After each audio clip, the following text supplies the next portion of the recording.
Ямар гоё юм бэ? За сэтгүүлчдийнхээ өнөөдрийн амар амгалан гэж юм хэлье. За өнөөдөр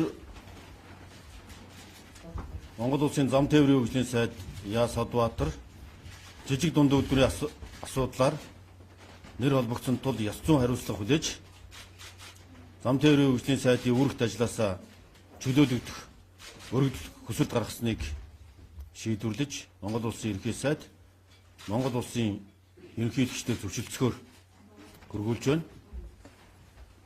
Засгийн газрын гишүүнийг чөлөөлөх томдох хуулийн зохицуултын дагуу ерөнхийлөгчдөө зөвшөөрсөж улсын их хурлд өргөн мэдүүлнэ. Хоёрдугаар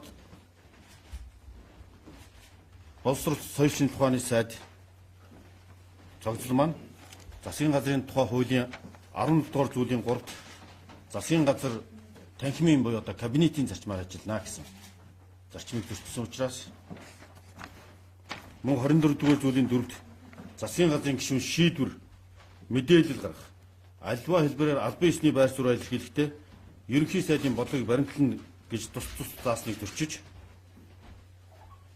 улсын их хурлын нэр хүчийг гишүүдээс засгийн газрыг ажиллаж байгаа засгийн газараа огцруулах тухай санал гарын үсэг зурж энэ талаар одоо саналаа гаргасан.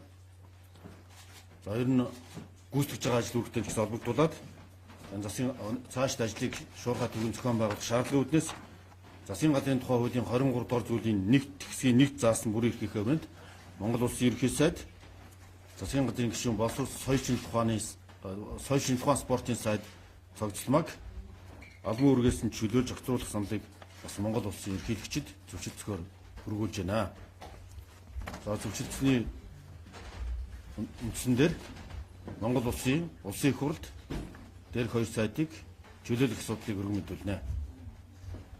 За ийм мэдээлэл байна. Засгийн газар хөтөлбөрийн жижиг дунд үйлдвэрийн зээл асуудал. Тэгэхээр Монгол Улсын намын ерөнхий нарийн бичгийн дараа энэ чөлөөт толгойсон. Тэгээд нам дотор хариуцлага.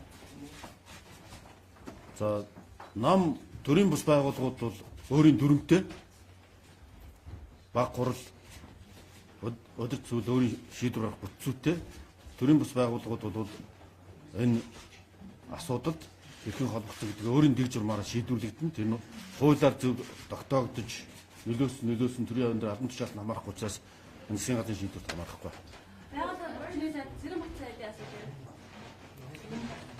За зарим сайдуудын нэрийг холбогдуулж зарим нэгэн сайт нийгмийн сүлжээгээр хөтөлбөрийн шин чанартай мэдээлэл гаргасан.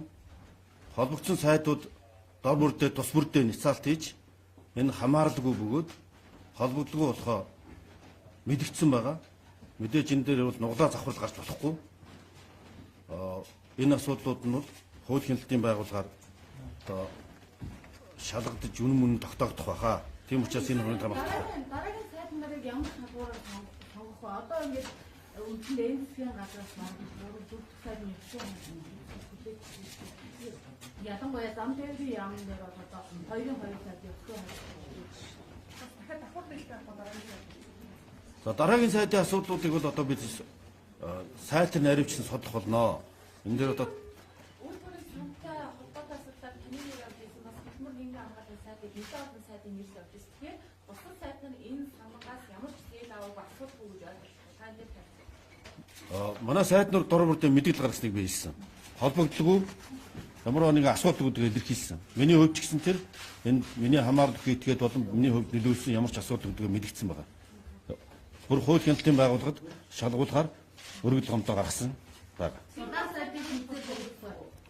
За улаан сайдыг болон одоо энэ дараагийн сайднуудаа аль болох ойрын хугацаанд томилох шаардлагатай байна. Цагаагаарын байдал, засцуудын байдал, өвлжилтийн байдлын талаар та бүхэн мэдээлэл авч байгаа.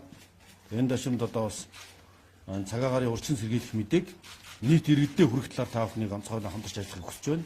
Зас шуурга, ялангуяа Баруун аймагуд Давхтын хотгороор бол эрс хүүтэрч байна. Энэ учраас засгийн газрын төвшөнд ч гэсэн тэр нийт ард иргэдийн төвшөнд ч гэсэн үйлчлэлтэй бэлтгэлтэй байх хэрэгтэй байна. За хотын даргын асуудлыг орон нутгийн нутаг дэвсгэр засаг захиргааны нэгжийн тухай хуулийн 32-ийн 1 заасны дагуу шийдвэрлэнэ. Хэрвээ засаг дарга өөрийн хүсэлтэд гаргасан бол дээд шатны засаг дарга буюу ерөнхий сайд захирамж гаргаж асуудлыг шийдвэрлэх. Зохицуултаа. Сангуудын шалгалт юу болсон бэ? Сангуудын шалгалт явагдаж байна.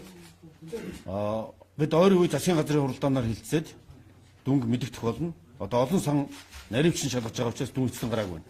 За анхаарал төвлөрөө.